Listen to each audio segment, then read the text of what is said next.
Dinah makes a simple, innocent decision. She leaves the security of her family's encampment to venture out and see the surrounding land. That vulnerability is immediately exploited.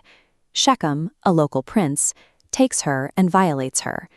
Instead of discarding his victim, the text says Shechem's soul clings to her. The assault is followed by an obsessive royal fixation. Driven by this fixation, he goes straight to his father, Hamor, demanding to acquire Dinah formally as his wife. Shechem's emotional attachment takes a singular act of violence and turns it into a permanent diplomatic crisis for Dinah's family. Word reaches the family encampment. Jacob receives the news that his daughter has been defiled. This timeline tracks the immediate aftermath. The initial crime is marked in red, but notice the reaction that follows, an expanding gray gap. That represents Jacob's response, absolute silence. He takes no immediate action, waiting instead for his sons to return from the fields. Jacob is the designated authority, yet his decision to remain silent leaves the violation without an official response. By delaying his reaction until his sons return, Jacob leaves a space where a resolution belongs. It is a gap that allows the family's grief to harden into something else. The brothers return from the field and collide head-on with the news of their sister's violation. Their emotional state shifts rapidly.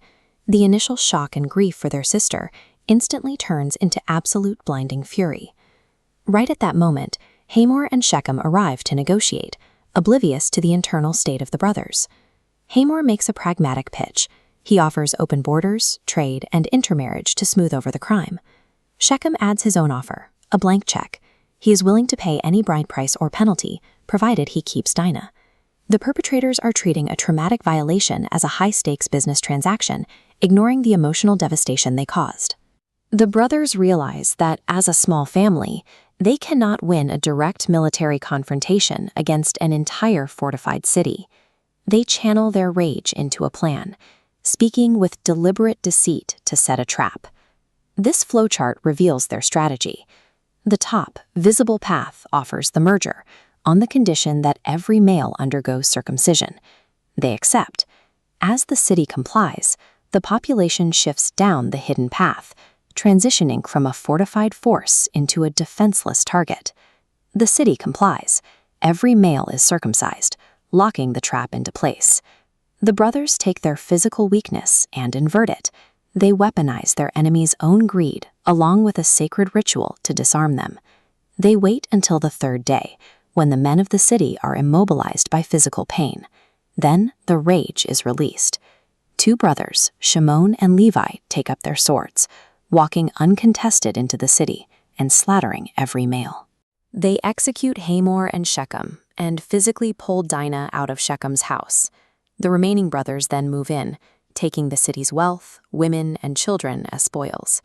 These absolute actions stand in contrast to Jacob's earlier silence, showing how a lack of response from authority can be followed by a lethal reaction from those below. Jacob finally reacts to the massacre, but he does not condemn the morality of the murders. He panics over his own survival. He fears his sons have made him a stench to the surrounding nations, who will now unite to wipe his family out. Simeon and Levi offer a final defense of their actions. Should he treat our sister like a harlot? The narrative suggests that when trauma occurs and authority remains silent, the response is often left to the raw reaction of those most affected.